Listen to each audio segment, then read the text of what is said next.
ربنا وبلغنا رمضان وحصل مقاصدنا. Yuk bareng-bareng. Allahumma barik lana fi Rajab wa Sya'bana wa ballighna Ramadana wa hassil maqasidana. Allahumma barik lana fi Rajab wa Sya'bana wa ballighna Ramadana wa hassil maqasidana. Assalamualaikum warahmatullahi wabarakatuh.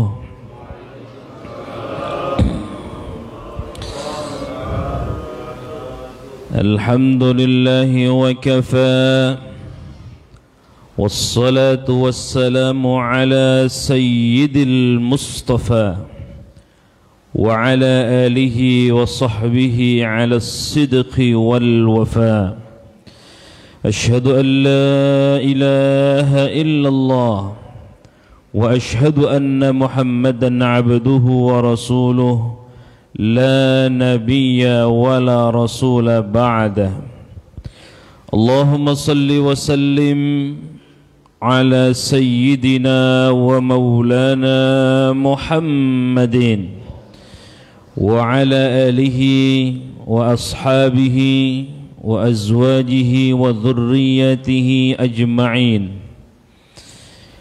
قال رب اشرح لي صدري ويسر لي أمري واحلل عقدة من لساني يفقه قولي.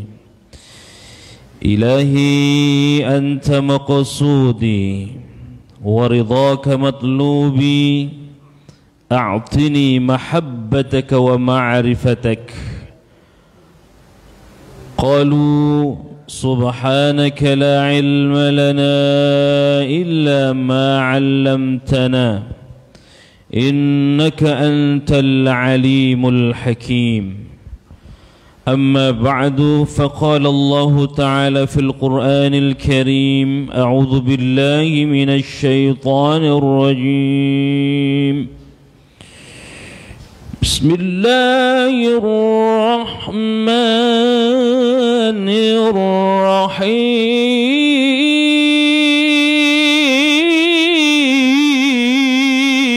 الرحيم. يا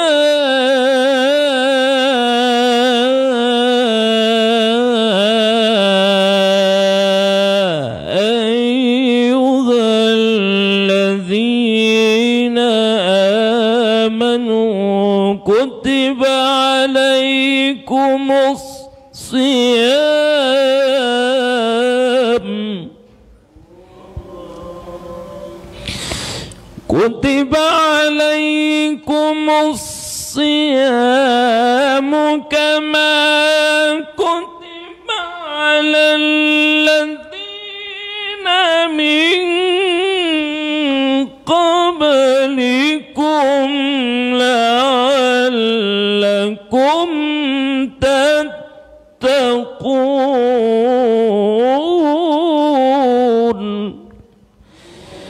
وقال النبي صلى الله عليه وسلم: من صام رمضان إيمانا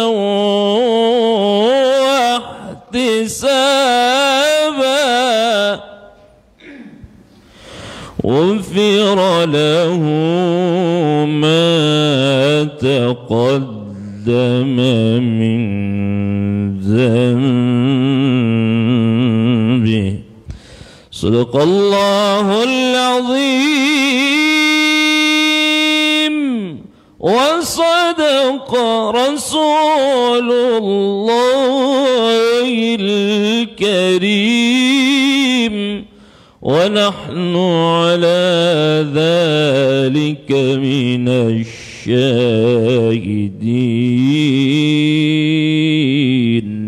والشاكرين والحمد لله رب العالمين.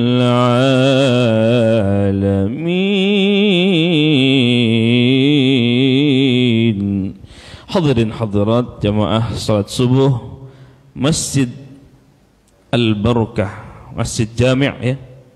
Ada jami'nya? Masjid Raya atau Jami'?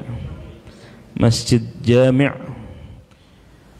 Al-Barakah yang dimuliakan Allah Subhanahu wa taala. Kalau di Turki Jami' itu musalla. Jadi kalau mau nyari musalla di pojokan hotel cari Jami'. Bapak Ibu sekalian yang dimuliakan Allah Subhanahu wa taala. Pagi hari ini kita akan mengupas soal teologi puasa. Bagaimana puasanya para ahli tasawuf, bagaimana puasanya agama-agama terdahulu, dan seperti apa puasanya umat Islam, sejarahnya, dan sampai saat ini. Itu yang akan kita kupas dalam waktu yang sesingkat-singkatnya. Kurang lebih kurang dari 45 menit ya, insyaallah. Seperti biasa Bapak Ibu sekalian, bagaimana kabarnya? Sehat semua? Alhamdulillah, cerah semuanya ya. Saya lihat wajahnya bersinar, alhamdulillah, sinar surga insyaallah. Selain sinar juga sinar lampu.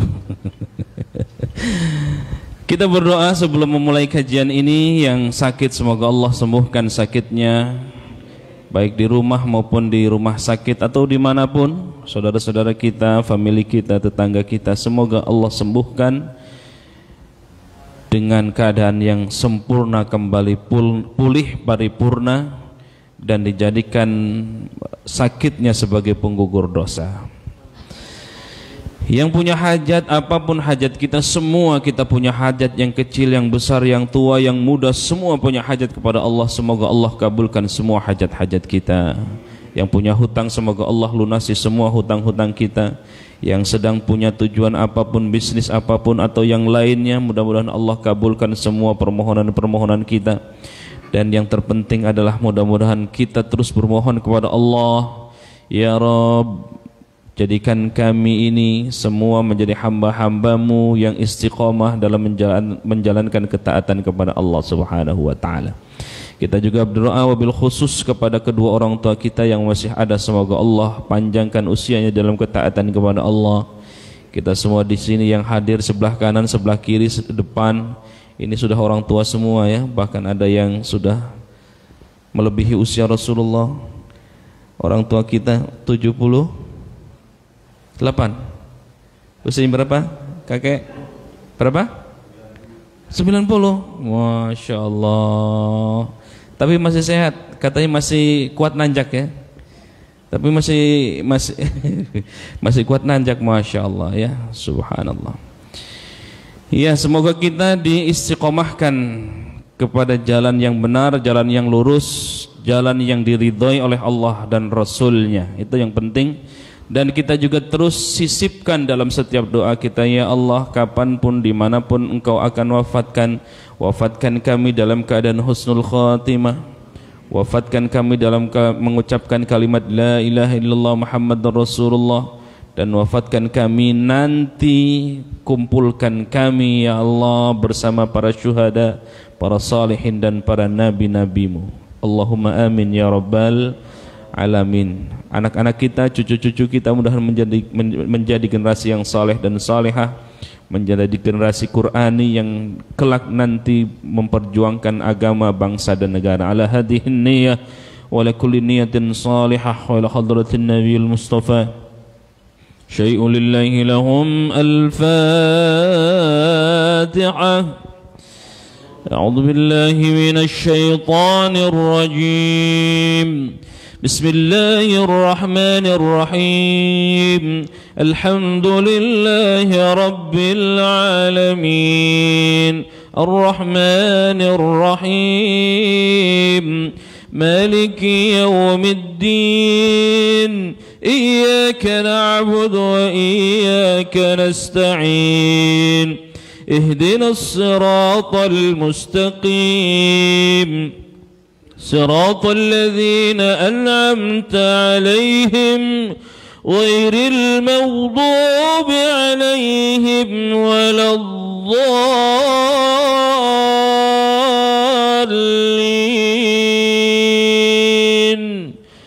آمين. Hadirin jemaah Masjid Jami' Al-Barakah yang dimuliakan Allah Subhanahu wa taala. Di Ahad ini kita sudah memasuki pekan terakhir di bulan Sya'ban ya. Sudah tanggal 25. Iya betul ya? Ya, ingat?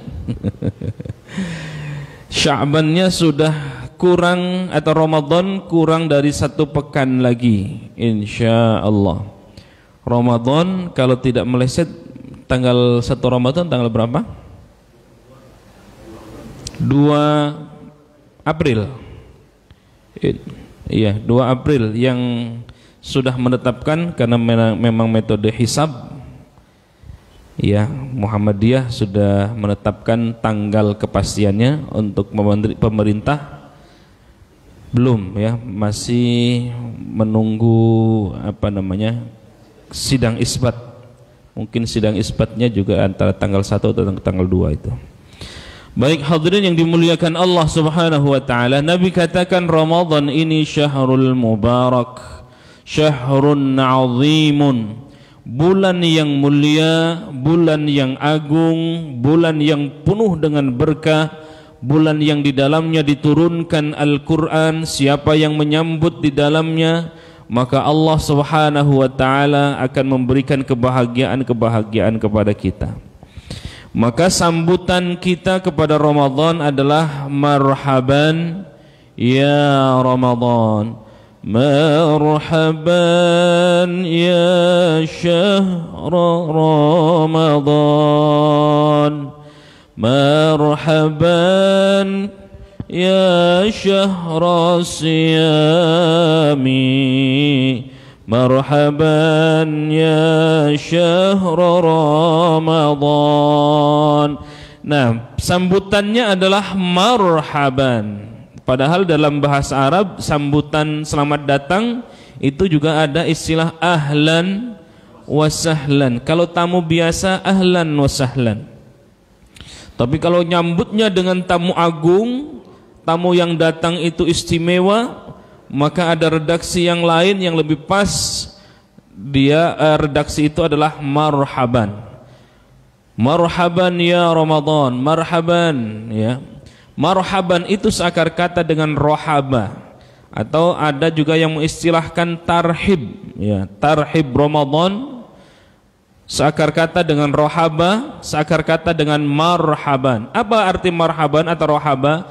Rohaba itu artinya membuka hati, membuka dadang dengan lapang, dengan tulus, dengan ikhlas, membuka dengan kegembiraan gitu ya. Jadi di akhir Sya'ban ini mari kita menyambut Ramadan dengan penuh gembira, dengan lapang dada, dengan tanpa hati yang pernah terluka hilangkan. Mungkin pernah kesel sama tetangga, sama suami, sama istri, hilangkan. Apanya yang dihilangkan? Jangan istrinya, jangan suaminya. Yang dihilangkan adalah kekesalannya. Maka marhaban itu Bapak sekalian yang dimuliakan Allah Subhanahu wa taala, menyambut dengan dada yang lapang.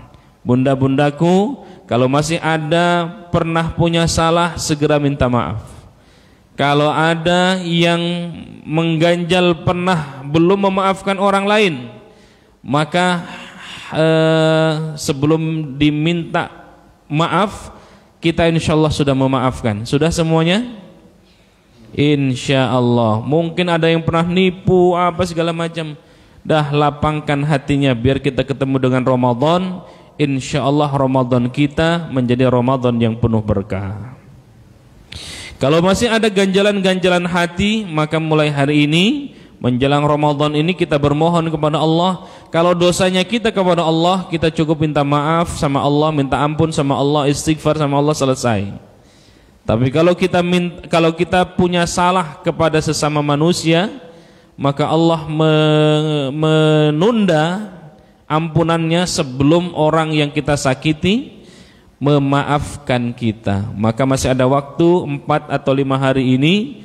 Mari kita sama-sama memaafkan. Jamaah Masjid Al-Barkah saling memaafkan. Mungkin dulu pergantian DKM ada dongkol dan lain sebagainya. Ya, ada yang dipasang lagi menjadi anggota DKM, ada yang tidak, maafkan.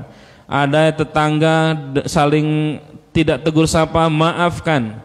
Suami tidak tegur sapa dengan istrinya, maafkan. Itulah marhaban. Setuju? Ini pada khusyuk semua, khusyuk mendengarkan saya apa khusyuk yang lainnya? Baik, Bapak sekalian dimuliakan Allah Subhanahu wa taala. Puasa bagi umat Islam itu memiliki sangat makna yang sangat dalam, ya, sangat dalam, bahkan mendalam, ya. Kenapa puasa itu adalah penghambaan manusia kepada Allah Subhanahu wa taala, sampai-sampai Allah dalam hadis qudsinya, as-saumu li wa ana ajazibih. Puasamu itu adalah untukku dan aku sendiri yang akan memberikan pahalanya. Luar biasa. Ya, ini pernyataan Allah dalam hadis qudsi. Hadis qudsi itu hadis atau pernyataan dari Nabi, tetapi firman Allah, ya. Firman Allah yang disampaikan oleh Nabi itu adalah hadis qudsi. As-saumu li, kata Allah, puasamu itu adalah untukku, wa ana ajazibih, dan aku sendiri yang akan memberikan ganjarannya. Ini berbeda dengan amalan yang lain. Zakat kita untuk kita, ya. Haji kita yang luar biasa untuk kita. Lalu kemudian salat kita juga untuk kita. Tetapi begitu puasa, kata Allah, as-saumu li, puasamu itu adalah untukku, wa ana ajazibih, dan aku sendiri yang akan memberikan pahalanya. Masya Allah. Puasa itu bukan hanya memerlukan peran fisik, tetapi kesehatan batin, bahkan menyempurnakan batin menjadi hamba yang bertakwa, ya. Jadi ada orang yang berpuasanya puasa fisik doang. Kata Nabi, kam min shaimin laisa lahul jaza illal ju' wal 'atash. Berapa banyak orang yang berpuasa karena puasa fisik saja. Dia menahan lapar saja, haus saja, dahaga saja. Tetapi laisal jaza, tidak dapatkan pahala. Kenapa? Karena puasanya sekedar puasa niat. Ada juga istilahnya puasa gendang, ya. Dulu mungkin zaman-zaman jahiliyah dulu, ya. Zaman-zaman dulu puasa gendang itu depannya puasa, tengahnya bolong. Nanti begitu menjelang akhir Ramadan puasa lagi dia. Oh, tutup gendang, ya. Biasanya yang model begini nih sholat idnya paling depan. Udah begitu sholat idnya paling depan lagi. Masya Allah. Jadi bukan hanya fisik, tetapi batin juga semua diolah. Olah hati, olah rasa, olah raga, olah jiwa, olah fisik juga ada pada Ramadan, pada puasa. Maka Ramadan kita atau puasa kita menjadikan kita menjadi orang yang bertakwa. Takwa itu artinya imtithalul awamir wajtinabun nawahi, menjalankan perintah Allah, menjauhi semua yang dilarang Allah. Dalil puasa tadi sudah saya bacakan, Bapak sekalian. Puasa Ramadan kita, dan ini sudah diulang-ulang oleh sekian banyak para guru-guru kita. Ini di ayat 183. Ayat 183 di surah Al-Baqarah. Ya ayyuhalladzina amanu kutiba alaikumus siyam kama kama kutiba 'alal ladzina min qablikum la'allakum tattaqun.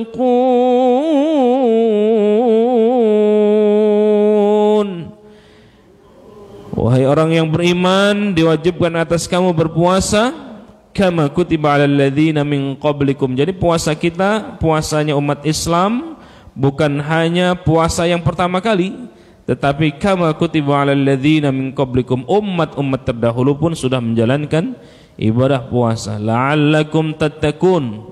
Ya, mudah-mudahan menjadi pribadi orang yang bertakwa. Ini makna puasa Bapak sekalian. Ramadan itu dari kata Ramadhan, artinya membakar. Ya, Ramadan bulan pembakaran. Apa yang dibakar? Pembakaran dosa-dosa, kesalahan-kesalahan. Ya, dengan apa? Dengan melakukan puasa, salat, amaliyah lainnya. Maka bulan Ramadan juga diartikan bulan yang panas, terik, ya, bertemperatur tinggi, melebur untuk ditempa menjadi manusia yang sempurna dan bertakwa. Pisau itu tidak langsung jadi pisau yang tajam atau golok yang tajam, tapi harus ditempa oleh palu godam yang sangat besar, harus diasah, harus yang tadinya bulat digepengin dulu, ya, harus dimasukin ke api yang panas, itu ya, api yang sangat panas sehingga jadilah pisau yang sangat tajam atau golok yang sangat tajam. Nah, seperti itu juga Ramadan. Kita semua ini pasti punya dosa. Kullu bani Adam khatta'un. Setiap kita semua, saya, Bapak Ibu sekalian, punya dosa. Tetapi sebaik-baik orang yang berdosa, wa khairul khatta'in, kata Nabi, at-tawwabun. Sebaik-baik orang yang berdosa, dia melakukan pertaubatan kepada Allah Subhanahu wa ta'ala. Bagaimana the power of Ramadan dulu, Bapak sekalian yang dimuliakan Allah Subhanahu wa ta'ala. Dulu perang Badar juga terjadi di bulan Ramadan, ya. Di bulan Ramadan itu Masya Allah, ya, antara kaum muslimin dengan Rasulullah, ya, dengan pasukan Quraisy yang saat itu dipimpin oleh Abu Sufyan bin Harb, ya. Lalu kemudian di bulan Ramadan juga Nabi menaklukkan atau umat muslimin menaklukkan kota Makkah, sekaligus menghapus pemujaan berhala dalam Ka'bah dan sekitarnya.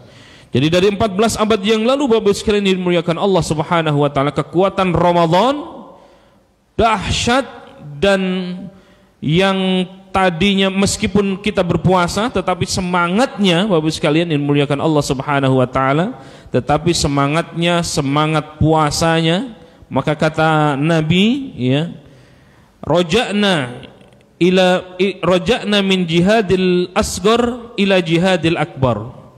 Jadi demikian hebatnya pertempuran perang Badar itu, kata Nabi, roja'na min jihadil asghar ila jihadil akbar.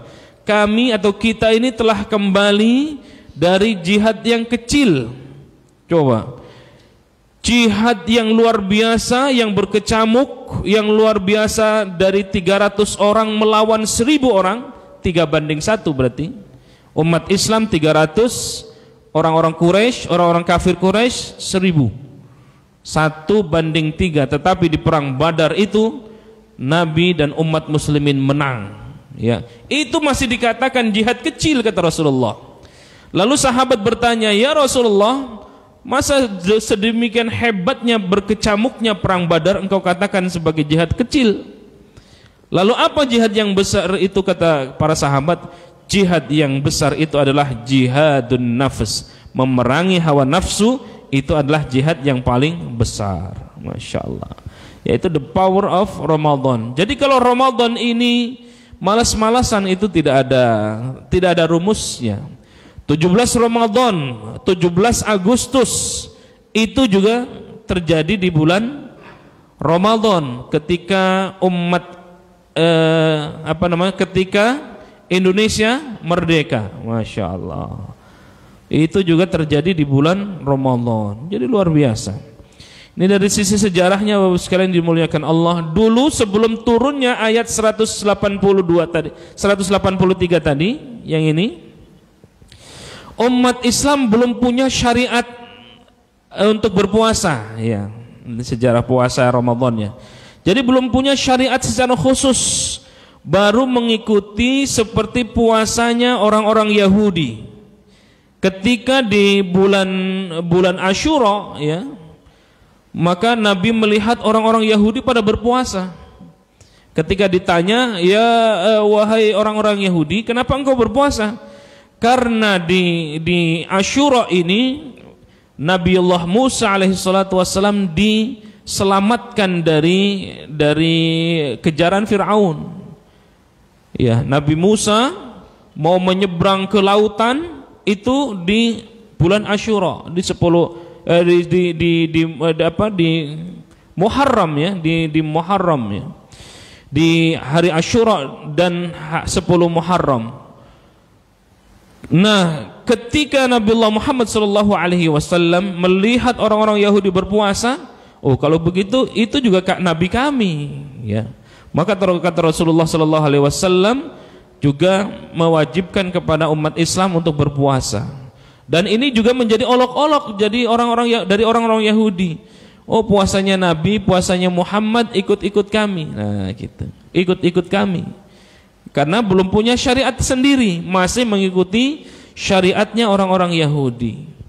Maka turunlah ayat 183, ya ayyuhalladzina amanu kutiba alaikumussyiyam kama kutiba alal ladzina min qablikum la'allakum tattaqun. Maka syariat puasa setelah Nabi hijrah, 2 tahun setelah Nabi hijrah, maka turunlah ayat tentang puasa di bulan Sya'ban ini ya, di bulan Sya'ban. Nah, begitu sejarahnya Bapak Ibu sekalian.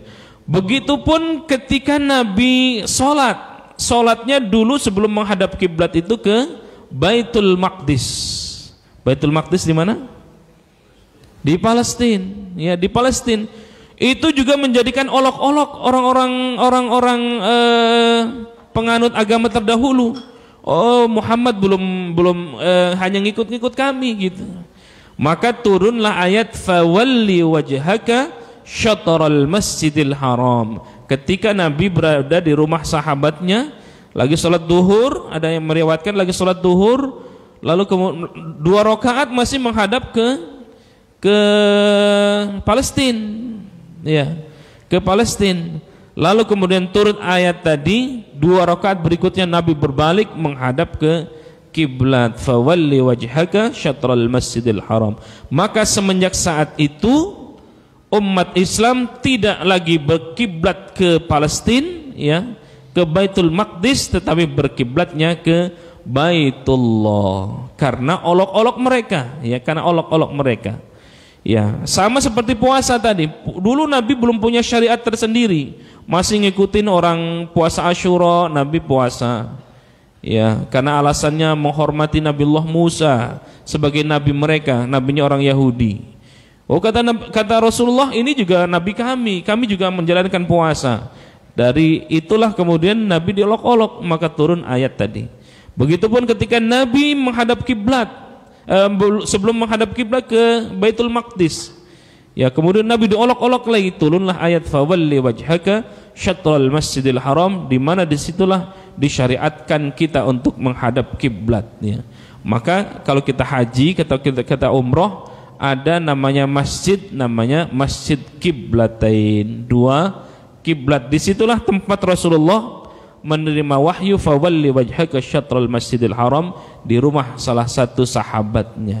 Maka karena bersejarah, maka dijadikanlah masjid namanya masjid kiblatain. Kiblatain itu artinya 2 kiblat, ya. Nah, Bapak Ibu sekalian dimuliakan Allah Subhanahu wa taala, ini sudah tadi dijelaskan. Ini puasanya umat-umat terdahulu, kama kutiba 'alal ladzina min qablikum, sebagaimana puasanya orang-orang yang terdahulu, ya. Ya, kita lihat misalnya para pakar perbandingan agama misalnya bahwa orang-orang Mesir kuno ya sebelum mengenal agama-agama samawi sudah mengenal puasa. Praktek puasa mereka beralih dari Mesir kuno, lalu kemudian ke orang-orang Yunani, ya, ke orang-orang Romawi. Mereka juga sudah mengenal puasa, ya.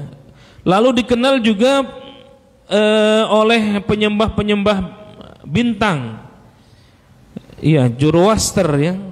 Lalu agama Buddha juga sama, Yahudi juga sama, Kristen juga sama.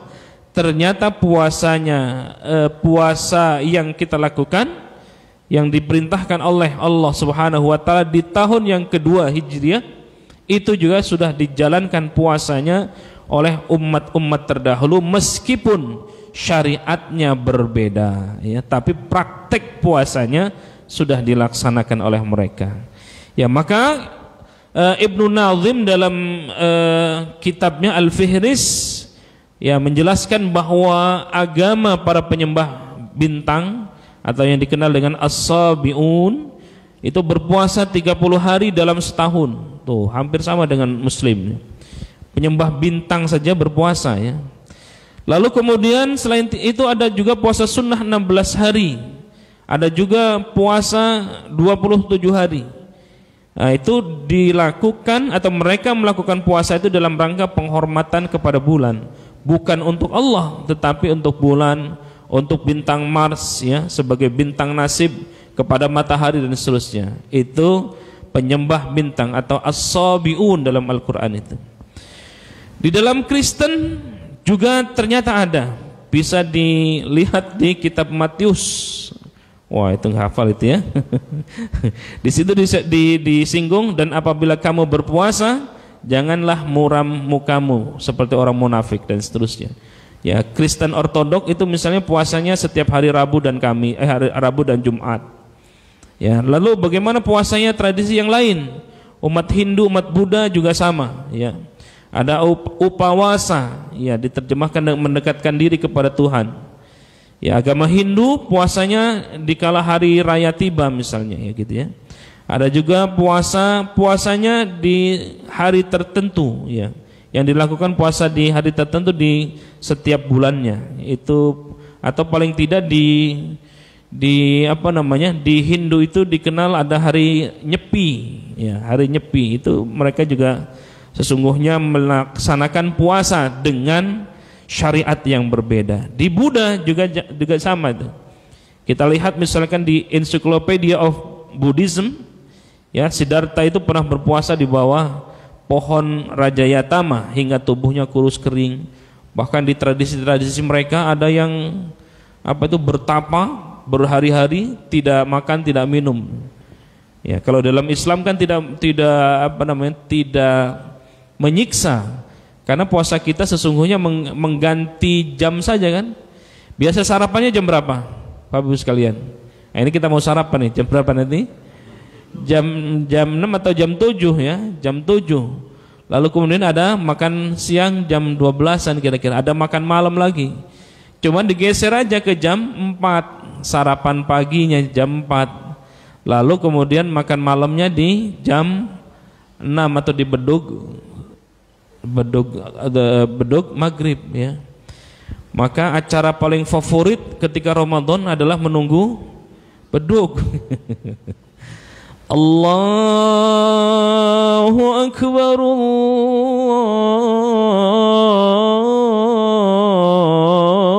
Allahu Akbar. Masya Allah, begitu dengar Allahu Akbar, langsung minum Bismillahirrahmanirrahim, ya Allah. Alhamdulillah. Oh, kok minum, kata ibunya. Itu sudah beduk, sudah adzan. Oh, itu kan adzan asar. Kok sama aja adzannya? Ya, adzannya sama aja, kan. Ya, itu tradisi Hindu Buddha. Tradisi Yahudi juga sama, Bapak sekalian. Ya, mereka menjalankan juga puasa. Ya, nanti di sini bisa lihat. Nah, Bapak sekalian dimuliakan Allah Subhanahu wa taala. Di tradisi Yahudi mengenal selama 40 hari. Oh, puasanya lebih lama itu, ya. Lebih lama puasanya. Lalu ini puasa tradisi yang tadi sudah kita jelaskan, bahwa puasa kita disyariatkan oleh Allah Subhanahu wa taala di ayat 183 di surah Al-Baqarah, itu turun di tahun kedua Hijrah. Nah, hadisnya dasari puasa kita dengan iman, ya. Bukan hanya yang manis-manis saja. Man shama ramadhana imanan wa ihtisaban ghufira lahu ma taqaddama min dhanbihi. Siapa yang puasa Ramadannya karena iman dan ikhlas mengharap pahala dari Allah Subhanahu wa taala, maka diampuni segala dosa-dosa yang telah lalu. Masya Allah. Ghufira lahu ma taqaddama. Yang lalu sudah diampuni oleh Allah dengan dasar imanan wahtisaban, ya. Imanan wahtisaban. Dasarnya iman. Kalau bukan iman dasarnya nggak bisa puasa itu. Maka ada kita kenal jam 4 kita buka, ya. Jam 4 bukan jam 4 kita sahur, ikut sahur. Waktu sahur ikut sahur, ya. Waktu buka ikut buka juga. Tapi nanti di jalan-jalan kita saksikan kepala kakinya ada, badannya ada, kepalanya hilang. Di warung-warung, ya. Naudzubillah min dzalik. Ya, kita husnudzon saja bisa jadi itu karena musafir. Ya, karena iman. Kalau bukan karena iman nggak bisa. Amalan mana yang hanya kita dan Allah saja yang tahu? Puasa, Pak. Coba Pak Haji Soni ini malamnya jam 4 misalnya buka puasa dia, ikut sahur, bergaul dengan kita juga ngeludah mulu gitu. Wah, puasa nih. Tapi yang tahunya siapa? Hanya Pak Soni dengan Allah. Setelah itu nggak tahu kita. Ya, setelah itu nggak tahu kita apakah puasa atau tidak. Yang tahu adalah kita dan Allah Subhanahu wa taala. Itulah hebatnya puasa. Maka jangankan yang haram, Bapak sekalian. Perhatikan, jangankan memakan yang haram, yang halal saja kita tidak makan karena Allah berkehendak jangan makan. Jadi kalau hari ini ada yang korupsi, sesungguhnya kalau puasanya benar pasti tidak akan korupsi, ya. Kalau selama ini ada orang yang berbohong, kalau kita puasanya benar, imanan wahtisaban, semestinya dengan pendidikan puasa ini kita akan terkikis menjadi orang-orang yang tidak akan berbohong. Masya Allah, ya. Kalau puasanya benar, tidak mungkin kita akan memakan harta haram. Kalau makan bangkai jelas haram. Memakan daging babi jelas haram, mencuri jelas haram. Ini mah yang jelas-jelas halal, ya. Tempe halal nggak? Halal. Nasi uduk halal. Terus ada apa lagi nanti sarapannya? Bubur ayam halal? Halal. Kapan? Nanti nunggu maghrib, ya. Nanti nunggu maghrib. Halal nggak dimakan di siang hari? Di hari yang lain, di bulan yang lain? Halal. Tapi begitu Ramadan, yang halal saja kita tidak makan karena Allah syariatkan jangan makan. Masya Allah, dahsyat luar biasa. Inilah filosofi dari puasa. Kalau memakan makanan yang halal, yang haram, ya. Dulu pernah saya gambarkan di sini bagaimana ketika Mi'rajnya Rasulullah sallallahu alaihi wasallam diperlihatkan sekelompok manusia yang ramai-ramai memakan daging bangkai. Padahal di sampingnya ada daging yang lezat, yang bergizi, ya. Ada rendang kira-kira gitu, ya. Ada semur, ya. Ada gulai. Yang dimakan dagingnya daging busuk, sudah berulat, bau pula. Loh Nabi tanya dong, ya Jibril, ini umat model gimana yang begini ini? Kata Jibril, ya Muhammad, ini gambaran umatmu yang sudah ada daging yang halal di rumah, masih cari daging yang busuk di tempat yang lain. Ya, begitu Bapak sekalian dimulakan Allah. Sudah ada istri di rumah halal, tapi na'udzubillah min dalik, di luaran sana masih mencari yang busuk. Na'udzubillahi min dalik. Itu hebatnya puasa kita, ya, puasa kita. Maka di awal tadi marhaban, kita sudah bersepakat marhaban ya Ramadan. Kita menyambut Ramadan dengan penuh gembira hati. Kita menyambut Ramadan dengan penuh dada terbuka. Ya, sudah memaafkan kesalahan orang lain, kita pun minta maaf kepada orang lain, ya. Sekarang broadcast message WA gampang kan. Yang tidak sempat ketemu kita cukup video call, yang di kampung dan seterusnya. Mohon maaf. Mungkin yang pernah kita sakiti, ya. Orang yang kita sakiti nggak sadar misalnya, tapi kita merasa pernah nyakiti dia, minta maaf. Sesama jamaah saling memaafkan, sesama suami istri saling memaafkan, anak kepada orang tuanya minta maaf, orang tuanya kepada anaknya memaafkan, dan seterusnya. Sehingga hati ini lebar, maka nanti lebaran gitu ya. Baik Bapak sekalian dimuliakan Allah Subhanahu wa taala, maka puasa kali ini jadikan menjadi puasa yang terbaik Bapak sekalian. Nah, ini komitmen keimanan sebagai manifestasi nilai transendensi. Jadi dalam perspektif teologi Islam, ya, konstruksi bangunan keimanan seorang muslim itu meliputi dimensi batiniah dan dimensi lahiriah. Lahiriahnya bagus, batiniahnya juga insya Allah bagus. Atau batiniahnya bagus, lahiriahnya juga cakep, ibadahnya cakep, orangnya juga cakep, ya. Kalau kita rajin wudu, ya, akan terpancar sinar wajah wudu kita. Kalau ahli ibadah, mestinya terpancar, insya Allah terpancar juga kepada wajah-wajahnya, nggak butek gitu wajahnya, dipandang itu enak, ya. Nah coba kalau misalnya batiniahnya bagus, tapi masya Allah sama orang nggak mau senyum. Oh, coba seganteng apapun kalau nggak mau senyum, ketemu cemberut aja misalnya, bagus nggak? Nggak bagus, ya. Nah itu cerminan dari hati yang baik, terlihat dari mukanya juga yang bersinar. Masya Allah. Coba kalau kesel aja sama orang, bawaannya kesel mulu, ngelihat orang lain salah mulu, ya.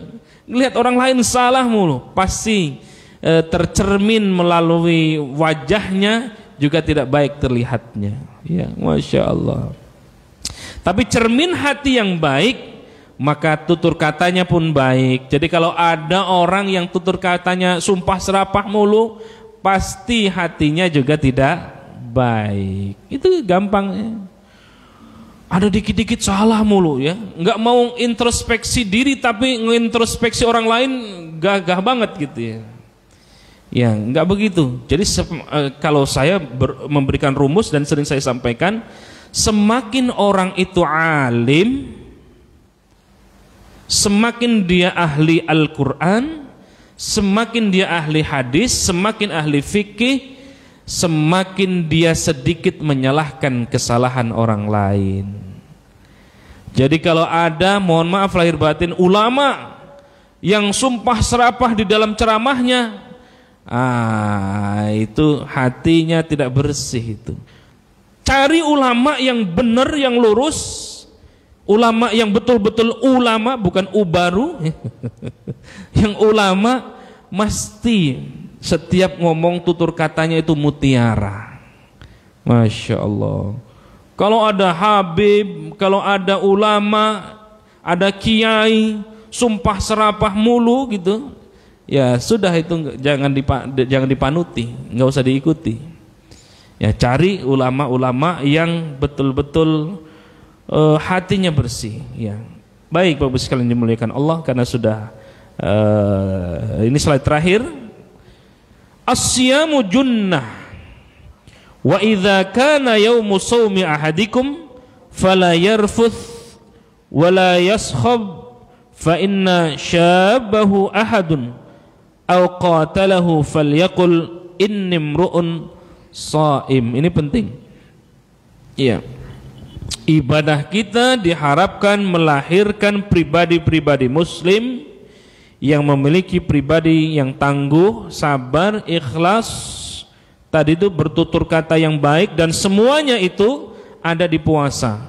Puasa itu kata Rasul, as-siyamu junnah, puasa itu perisai. Kalau pengen merasakan bagaimana rasanya lapar, maka puasa. Kalau pengen penyucian diri, amalan yang hebat adalah puasa. Kalau pengen tidak rakus, serakah, takabur, maka puasalah. Masya Allah, puasa itu junnah, menjadi tameng. Kalau ada yang pelit, puasalah.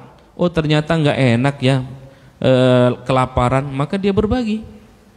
Oh ternyata tidak enak yang ngomongin orang, maka kita kan sering ngomong begini, maaf ya sekarang saya lagi puasa, saya nggak mau berantem. Begitu sudah maghrib, ayo kita berantem. Ya nggak begitu. Diamalkan bukan hanya di puasa saja. Ada yang ngomongin orang, maaf ya bu, saya lagi puasa. Ana shaim. Ini hadis ini ya. Wa idza kana yaumus shaim ahadukum fala yarfuth. Kalau kita berpuasa ya, maka janganlah kita berkata keji, jangan berkata jorok ya, jangan berkata fasik ya. Jika ada orang yang mencerca, memerangi kita, menggunjing kita, menggibah kita, apa kata Nabi? Maka katakan aku sedang berpuasa. Ada orang yang memerangi kita, oh banyak sekali kan? Oh udah biarin aja gitu, biarin aja. Itulah makna puasa yang teologi puasa itu di situ. Ya, masya Allah. Karena kita tahu bahwa orang yang mendolimi kita, menggunjing kita, sesungguhnya kebaikan mereka, kebaikan dia sedang ditransfer kepada kita dan keburukan kita diambil oleh mereka.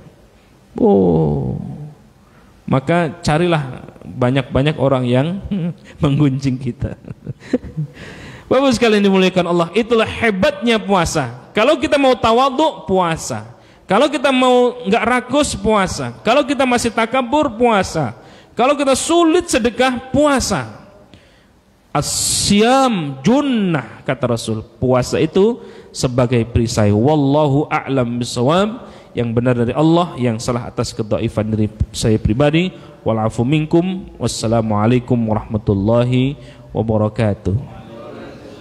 Kalau masih ada memungkinkan waktunya, silakan ada tanya jawab. Silakan kepada jamaah.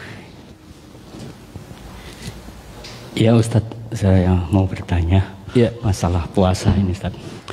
Di dalam puasa, terutama di dalam bulan puasa ini, bulan Ramadan ini, kita berpuasa dan malamnya kita menghidupkan malam gitu saat ini. Yang menjadikan permasalahan ini setelah kita menghidupkan malam, sholat qiyamul lail, dan itu menjadikan sehingga puasa kita itu sangat lemah dalam siangnya, sehingga etos kerjanya kurang gitu Ustaz.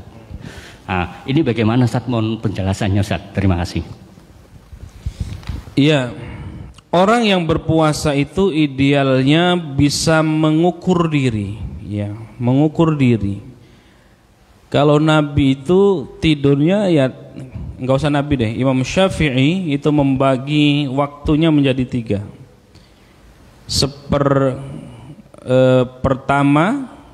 Sepertiga pertama untuk belajar, ta'allum, mengajar, menulis dan seterusnya. Sepertiga kedua untuk ibadah, qiyamul lail, zikir dan seterusnya. Sepertiganya lagi untuk istirahat. Jadi kalau begitu, kalau Imam Syafi'i baru tidur di jam 10 malam, berarti hanya berapa jam saja itu tidurnya? Ya 4 jam.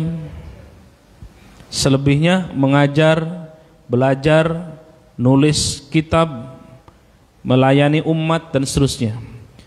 Sepertiganya untuk ibadah. Jadi ada waktu khusus. Bahkan para ulama-ulama kita itu punya tempat khusus ya. Nabi saja punya tempat khusus, mihrab namanya. Ketika di Masjid Nabawi, ya dekatlah ke mihrab Nabi itu. Di situ masuk masuk lingkaran raudhah. Ya. Ya tentu kita harus bisa membaginya. Jangan habis di malam saja. Siangnya jadi tidur terus. Itu bukan itu yang diharapkan.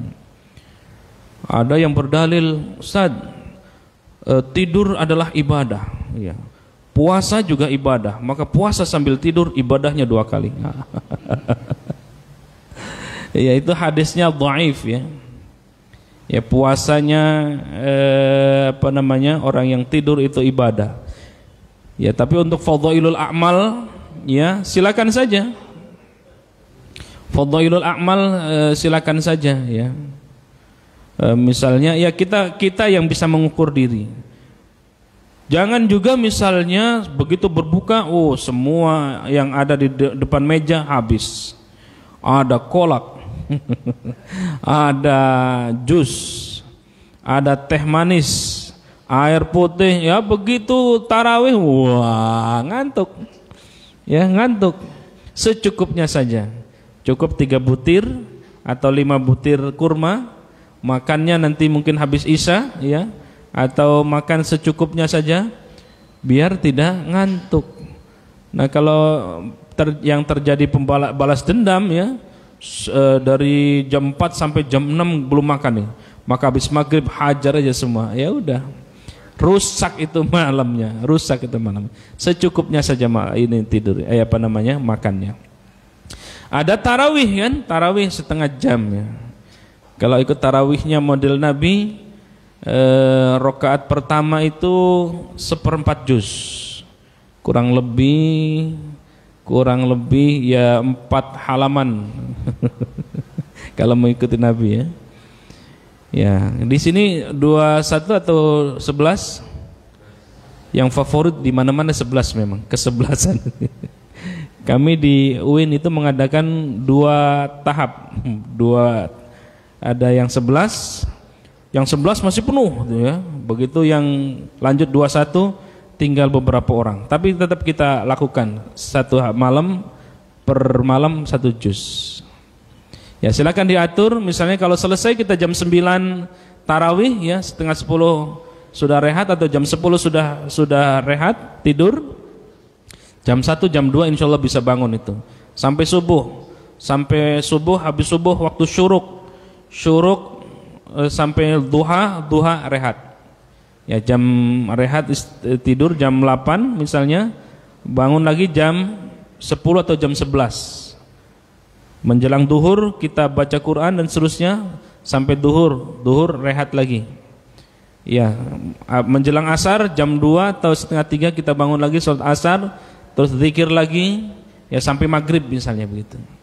Nah, itu insyaallah bisa. Nah puasa itu begitu mengajarkan. Tapi kalau puasa tidur mulu, ya tadi itu tidak dapatkan pahalanya. Kam min shaimin laisa lahul jazaa illal ju' wal 'atash. Puasa ngomongin orang mulu, ya sah puasanya tapi habis pahalanya. Puasa tidur mulu, dapat sah puasanya tapi pahalanya habis. Ya imbang lah gitu ya, seimbang. Puasa iya, ngomongin orang jalan. Padahal puasa itu adalah al-imsak, menahan bukan hanya menahan makan, tetapi menahan gejolak nafsu, menahan tidak ngomongin orang dan seterusnya. Wallahu a'lam bissawab. Ada yang lain? Nih, ya. Dari online. Oh, silakan. Assalamualaikum warahmatullahi wabarakatuh. Waalaikumsalam. Dari Dokter Ade di luar Anggrek Loka nih, di Cirebon. Menjelang Ramadan, tradisi nyekar banyak dilakukan masyarakat. Bagaimana hukumnya menurut Islam? Dan nyekar menggunakan bunga, apakah dianjurkan oleh Islam? Terima kasih. Wassalamualaikum warahmatullahi wabarakatuh. Waalaikumsalam warahmatullahi wabarakatuh. Kalau mencari dalilnya sampai botak tidak akan ketemu. Tapi apakah boleh? Kalau boleh tidaknya boleh, selama tidak melanggar syariat. Ini bagian dari kearifan lokal. Ya, kearifan lokal. Kan dulu Nabi pernah melarang itu untuk ziarah kubur. Ya. Nabi pernah melarang ziarah kubur karena akidahnya belum baik. Nah sekarang apakah orang yang berziarah kubur itu kemudian menyembah kuburan? Kan enggak. Mendoakan, dan bagian dari ajaran Islam mendoakan atau ingat mati dengan mendoakan orang yang sudah wafat. Ya. Dari mana itu ada bunga dan seterusnya? Itu variasi. Dulu Nabi pernah melakukan mendengar orang yang merintih gitu ya. Karena Nabi kan tahu ininya. Lalu kemudian Nabi menaruh daun yang masih basah. Ya. Taruhlah daun kurma, bukan daun pelepah kurma, ya, pelepah kurma. Ya, pelepah kurma. Kata Nabi, selama pelepah kurma itu masih basah, maka diampuni dosa-dosanya. Bisa jadi mengambil dari ibrah ini, ya. Lalu kemudian berkembang menjadi ada kembang yang wangi, ya biar wangi kan nggak apa-apa kalau wangi. Ya. Disirami pakai air mawar, ya. Silakan saja. Ada yang ditanami rumput gajah itu ya, rumput yang hijau itu, ya silakan saja mengambil dari poin penting yang disampaikan oleh Nabi. Tapi apakah itu disyariatkan agama? Ya disyariatkan secara khusus. Kata Nabi enggak ada. Sependek yang saya tahu, saya belajar hadis ya. Di antaranya saya belajar hadis ke Dr. Lutfi Fatullah, lalu Dr. Syahabuddin yang S1, S2, S3-nya hadis dari Al-Azhar Mesir. Saya langsung belajar ke beliau. Belum menemukan misalnya ada hadis silakan ziarah kubur, dengan ziarah kubur itu silakan membawa bunga-bunga dan air mawar dan seterusnya. Tetapi kalau indikasi untuk membuat wangi saja itu ada. Ya, ketika menguburkan itu ya silakan dikasih air gaharu, yang wangi itu apa? Cendana ya, kayu cendana. Ya. Karena Nabi pernah misalnya menancapkan atau menaruh pelepah kurma. Itu juga indikasi dari itu. Ya, yang yakin dengan itu hemat saya ya silakan saja, selama tidak meyakini bahwa kita menyembah kuburan. Ya, Nabi pun membolehkan untuk berziarah kubur, tetapi tentu tidak meratap, ya nggak boleh. Di beberapa tempat ziarah itu mintanya bukan ke Allah tapi minta ke kuburan, itu yang nggak boleh. Perkara dengan air mawar dan seterusnya itu bagian dari sunnah, ya. Memakai wangi-wangian kan gitu harus juga. Ya, ada dupa, ya. Dupa itu bukan menyembah dupanya, bukan, tapi biar membuat wangi. Itu silakan saja. Maka kalau kita ke Makkah, Madinah itu ada beberapa askar-askar yang pegang ini sengaja atau bahkan sengaja diiniin ke kita kan. Silakan saja, itu bagian dari sunnah. Wallahu a'lam bishawab. Jadi selama tidak ada dalil larangan, maka diperbolehkan sesungguhnya begitu. Dalam soal muamalah, itu kan bagian dari soal muamalah, bukan soal ubudiyah atau akidah. Wallahu a'lam bishawab. Cukup ya, sampai ketemu Ramadan berarti ya, insyaallah. Kita tutup dengan doa kafaratul majlis. Subhanakallahumma wa bihamdika asyhadu an la ilaha illa anta astaghfiruka wa atubu ilaik. Wallahu a'lam bissawab. Assalamualaikum warahmatullahi wabarakatuh.